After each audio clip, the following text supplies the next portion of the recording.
Welcome to the Peak Show!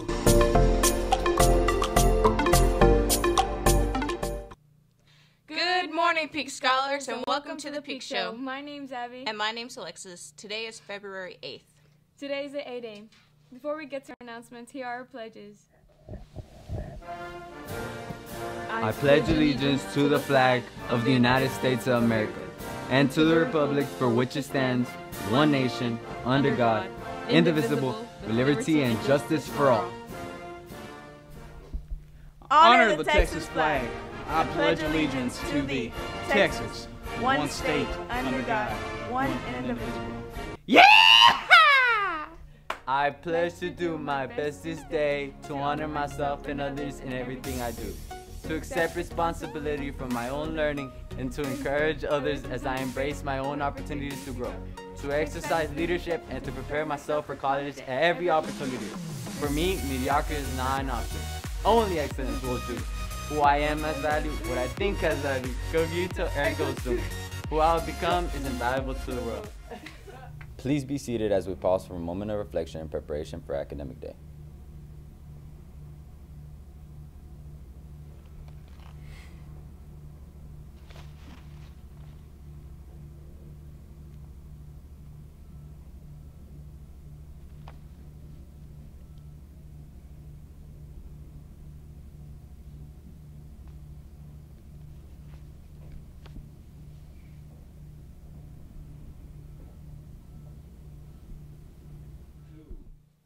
And here are our announcements.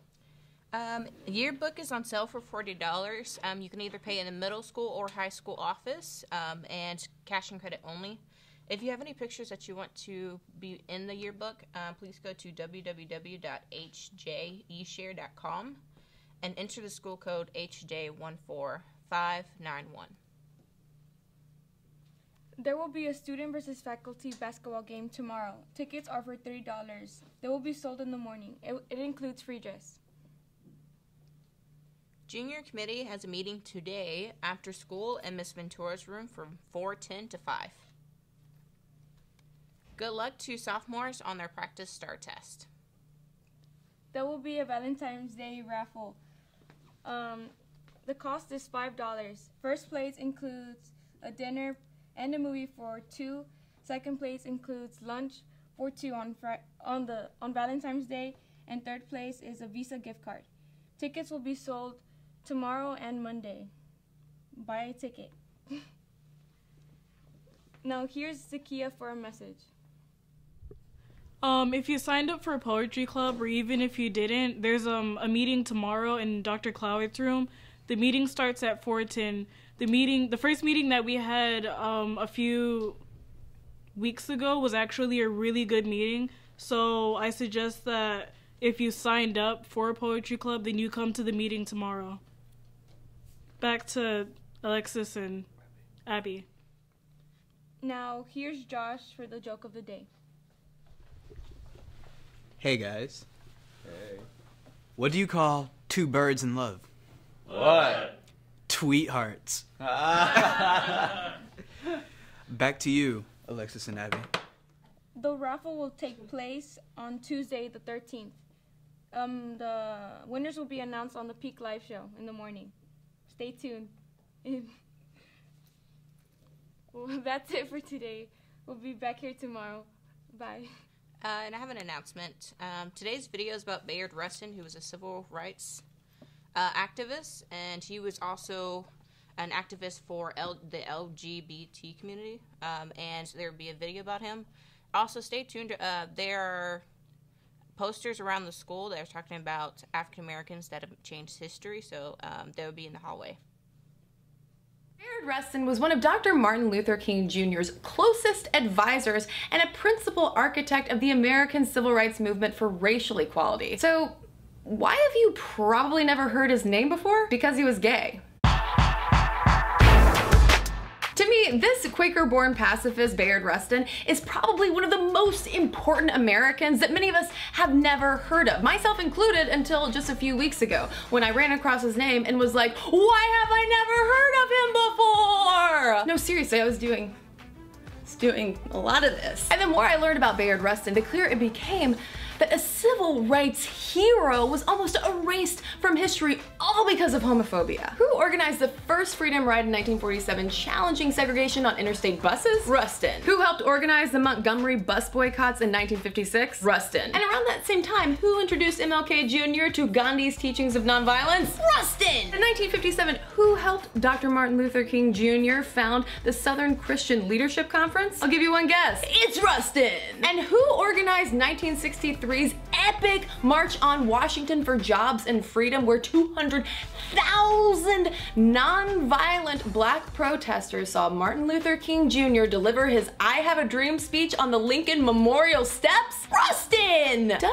But it was also Bayard Rustin who was arrested and jailed for 6 months in 1953 on the charges of sexual perversion for allegedly having sex with another man. Because at the time, being gay was essentially illegal in the United States. It wouldn't be until 1962 that Illinois would become the first state to decriminalize sodomy and thus decriminalize being a gay man. It wouldn't be until 1973 that the psychiatric community would finally remove homosexuality from its handbook of mental disorders. And in the wake of that arrest, Rustin, who was openly out to his friends and family, including his grandmother, who he came out to when he was a teenager, and she was basically like, Bayard, you do you, it's fine. He wrote that, quote, sex must be sublimated if I am to live in this world longer. In other words, Rustin knew that he had to publicly closet his sexual orientation if he was also going to publicly fight for civil rights and racial equality. But that still wasn't enough for organizations like Fellowship for Reconciliation that ousted him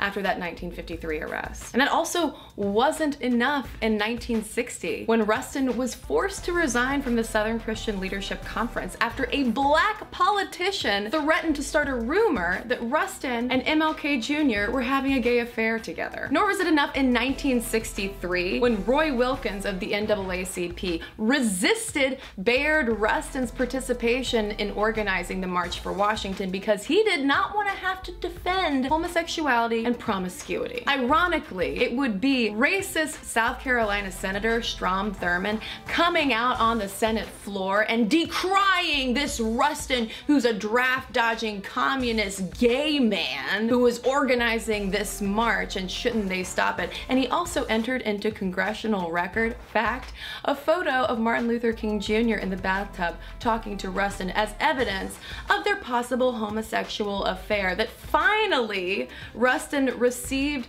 some support from his fellow civil rights activists. And toward the end of his life in 1987, Bayard Rustin's activism reignited, only this time championing gay rights, his sexual orientation and sex no longer having to be sublimated. He adopted his long-term partner, Walter Nagel, because at that time, gay men of course couldn't get married, and adoption was the closest that they could come to being legally bound as family. An embodiment of intersectionality, Bayard Rustin once said that we need in every community a group of angelic troublemakers. And to that I would add, we also need to rewrite those troublemakers like Rustin back into history where they rightfully belong. Bayard Rustin